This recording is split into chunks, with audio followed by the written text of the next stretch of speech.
কিন্তু অপ্রত্যাশিতভাবে তার ক্লাসের গ্রুপে একটি ছবি এলো। তারা তাকে সবজি বিক্রি করার জন্য এবং একটি সঠিক চাকরি না পাওয়ার জন্য উপহাস করল। যুবকটি জানত যে এই লোকেরা কেবল অনলাইনে দৃষ্টি আকর্ষণ করার চেষ্টা করছে। তাই সে সেই দিনের তার উপার্জনের একটি স্ক্রিনশট শেয়ার করল। একদিনে টমেটো বিক্রি করে সে এত টাকা উপার্জন করেছে দেখে সবাই হতবাক হয়ে গেল।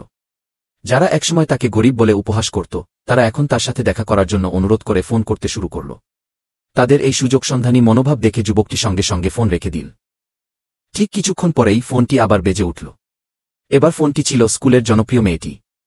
তার মনে পড়ল, স্কুলে তাকে যখন নিগৃহীত করা হতো তখন এই মেয়েটির চরিত্র ভালো ছিল এবং সেই একমাত্র তাকে সাহায্য করেছিল।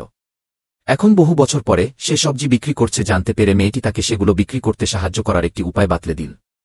তার কাকার বিস্ময়করভাবে একটি হোটেল ছিল। যুবকটি বুঝতে পারল যে মেয়েটি সত্যিই ব্যবসা করতে আগ্রহী, তাই সে স্কুলে তার উপকারের প্রতিদান দেওয়ার সিদ্ধান্ত নিল। সে তার কাকার কাছে তার সব সবজি বিক্রি করতে রাজি হল। তারা একটি সময় ঠিক করল এবং যুবকটি ভাবতে শুরু করল যে কূপের জলের গোপন রহস্য বজায় রাখতে সে কোনো সবজিটি ফেলাবে। তাকে আলাদা কিছু লাগাতে হবে, তাই সে শসা লাগানোর সিদ্ধান্ত নিল। পরের দিন সে শসা নিয়ে বাজারে এলো।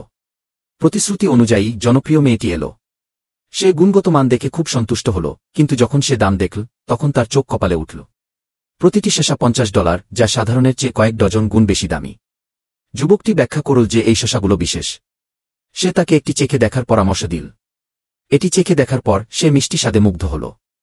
সে সবকিছু কিনে নিতে যাচ্ছিল, তখনই একটি বিলাসবহুল গাড়ি হঠাৎ এসে থামল। এটি ছিল তার ধনী বোন, যে তাকে উপহাস করতে এসেছিল। সে বলল যদি সে তার ভুল স্বীকার করে এবং সবজি বিক্রি বন্ধ করে তবে সে তাকে বাড়ি নিয়ে যাবে, কিন্তু যুবকটি বাড়ি যেতে অস্বীকার করল। তার মনে পড়ল তার বোনেরা কিভাবে তার বিপদে তাকে বিশ্বাসঘাতকতা করেছিল। তারা পালিত ভাইকে পরিবারের মতো মনে করত। কিন্তু এখন কূপের জলের সাহায্যে সে তাদের তার শসা ব্যবসায় হস্তক্ষেপ করতে দেবে না। প্রথমে তারা ভাবল সে দিবাস্বপ্ন দেখছে, এত দামি সবজি কেউ কিনবে না। কিন্তু তাদের অবাক করে দিয়ে জনপ্রিয় মেয়েটি ইতিমধ্যেই একটি অর্ডার দিয়েছিল। এমনকি আগের নিয়মিত গ্রাহকরাও সেগুলো নিতে এসেছিল। এটা দেখে বড় বোনটি ভাবল যে এটা কেবল একটা সাজানো নাটক। সে তার ষড়যন্ত্র ফাঁস করতে একটি খেয়ে দেখতে চাইল। কিন্তু সে জানত না এই শসাগুলো অন্য যে কোনো শসার থেকে আলাদা। খাওয়ার পর সে অনুভব করল যে সে পুরুষ মডেলদের দিয়ে পরিবেষ্টিত। এটা তাকে পুরোপুরি হতবাক করে দিল।